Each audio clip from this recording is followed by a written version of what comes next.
So welcome, নমস্কার বন্ধুরা, তোমরা সবাই কেমন আছো? আশা করছি তোমরা সবাই ভালো আছো। সো ফুড অ্যান্ড মুড ফরএভারে আপনাদের স্বাগতম। আজকে আমরা একটি রেসিপি বানিয়েছি, সেটি ভিডিওর মাধ্যমে আপনারা দেখতেই পাচ্ছেন।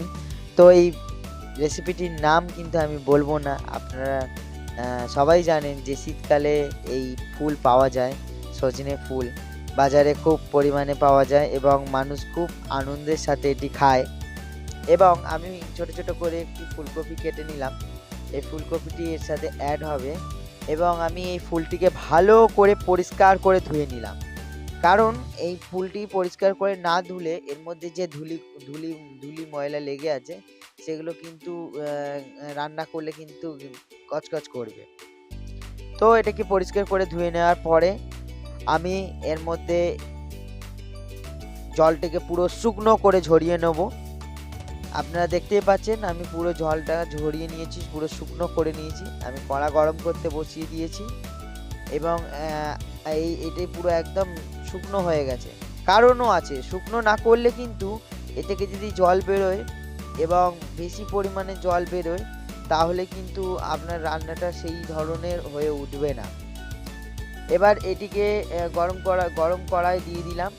গরম কড়াই দেওয়ার পরে এটির মধ্যে আমি একদম স্বল্প পরিমাণে জল অ্যাড করব। বেশি জল দেবেন না, তার কারণ ওই যে আপনারা যদি বেশি জল দিয়ে ফেলেন তাহলে কিন্তু জল বেরিয়ে গেলে আপনাকে জলটা ফেলতে হবে, আর এর কিছু কিন্তু জল ফেলা যায় না। এটিকে ভালো করে 5 মিনিট আমরা সময় নেব, ঢাকা দিয়ে রাখলাম। 5 মিনিট পরে আমি এই ঢাকাটা খুলে নেব। খুলে নেওয়ার পরে এই ভাপ হয়ে গেছে, আপনার সেদ্ধ হয়ে গেছে ফুলটি। এরপরে ফুলটিকে একটি পাত্রে আমি তুলে রাখবো, সাইড করে দেবো।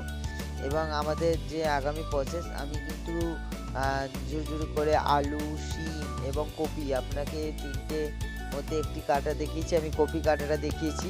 আলু আর শিম আমি কাটাটা দেখাইনি। আলু শিমও এর মধ্যে অ্যাড করব আমি, হ্যাঁ, এই ভাজার মধ্যে। এবং দেখতে পাচ্ছেন এটি কড়া গরম করেছি। কড়াটা গরম করার পরে আমি এর মধ্যে তেল অ্যাড করব। বেশি পরিমাণে তেল দেব না, কিন্তু এই রান্নায় বেশি তেল লাগে না এবং এই ভাজার মধ্যে বেশি তেল লাগে না। এবার কড়া গরম হয়ে গেছে অলরেডি। এর মধ্যে আমি একটু জিরে দেবো। জিরে দিলে যে কোনো ভাজার টেস্ট আলাদা হয়ে যায়, সেটা বন্ধুরা সবাই জানেন। এবং এর মধ্যে আমি কেটে রাখা পেঁয়াজ, আপনারা পেঁয়াজ দিতে পারেন, আমি পেঁয়াজটা প্রেফার করি, পেঁয়াজ পছন্দ করি, তাই পেঁয়াজ দিলাম। নিরামিষ করলে আপনারা পেঁয়াজ দেওয়ার কোনো দরকার নেই, অপশনাল। এবার পেঁয়াজটাকে ভালো করে আমি নেড়ে নিলাম। নেড়ে নেওয়ার পরে এবার এর মধ্যে আমি কেটে রাখা আলু, শিম এবং কপি অ্যাড করব। ভালো করে নাড়লে গাইস এগুলো ধরে নেবে, এবং ভাজাটা যদি ভালো করে করতে হয় আপনাকে কিন্তু ঢেকেই করতে হবে। আর খাওয়ার জিনিসটা হচ্ছে খুব পেশেন্ট রেখে আপনার ধৈর্য ধরে কিন্তু বানাতে হয়। একটা খাবার বানাতে অনেকটা সময় লাগে, অনেকটা মেহনত লাগে। প্রত্যেকের বাড়িতেই মা বোনেরা খুব কষ্ট করে পরিশ্রম করে, এখনকার দিনে অনেক দাদারাও আছে যারা রান্না করে, খুব পরিশ্রম করে রান্না করে, হ্যাঁ, এবং তাদের খাবার হয়তো টেস্ট খুব দারুণ হয়, আর কোনো সময় একটু খারাপ মন্দ ভালো হতেই পারে। সেগুলো কিন্তু আপনাদেরকে মানিয়ে নিয়ে চলতেই হবে, তাই না গাইস?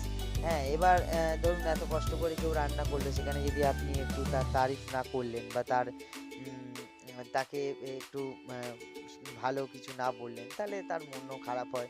রান্না করার সে এটা পায় না অবশ্যই। আর বন্ধুরা, কিন্তু আমি এরকমই অনেক নিত্য নতুন ভিডিও বানিয়ে থাকি। আপনারা কিন্তু আমার ভিডিও এবং দেখে লাইক করুন, যদি ভালো লাগে শেয়ার করে দিন, সাবস্ক্রাইব করুন আমার চ্যানেলটাকে, তাহলে আমি আরও ভালো ভিডিও এনে দেবো।